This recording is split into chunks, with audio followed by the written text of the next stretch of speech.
খাওয়ার জন্য মনটা খুব খুঁতখুঁত করছিল। তাই দেরি না করে চলেই গেলাম বিরিয়ানি আনতে। বাড়িতে নিয়ে আসলাম। এই দোকানটার নাম হয়তো তোমরা অনেকেই শুনেছো। আর না শুনে থাকলেও শুনে নাও। এটা হচ্ছে চাকদাতে বিরিয়ানি প্লাজা বলে একটা দোকান আছে, একটা রেস্টুরেন্ট আছে। ওখান থেকে এনেছিলাম বিরিয়ানিটা। বিরিয়ানির দেখো আলুটা কি বড় সাইজের, আর রাইসের কোয়ালিটি কিন্তু বেশ ভালো ছিল। লং গ্রেন বাসমতি রাইস দেখেই বোঝা যাচ্ছে। আর দাঁড়াও, দাঁড়াও, চিকেনের পিসটা দেখো। আমি তো ভাবলাম বোধহয় পুরো একটা লেগ পিস, আমাকে পুরো আস্ত একটা লেগ পিস আমাকে ধরেই দিয়ে দিয়েছে। আর এত গরম ছিল না, উঠিয়েও দেখাতে পারছিলাম না। খেতে বিরিয়ানিটা খুবই লাইট ছিল।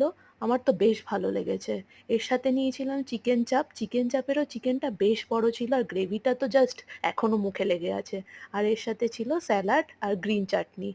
উফ! দারুণ খেলাম। তোমরা কারা বিরিয়ানি খেতে ভালোবাসো কমেন্টসে কিন্তু জানাতে ভুলো না। আর ভিডিওটা ভালো লাগলে লাইক করো, সাবস্ক্রাইব করো। টাটা।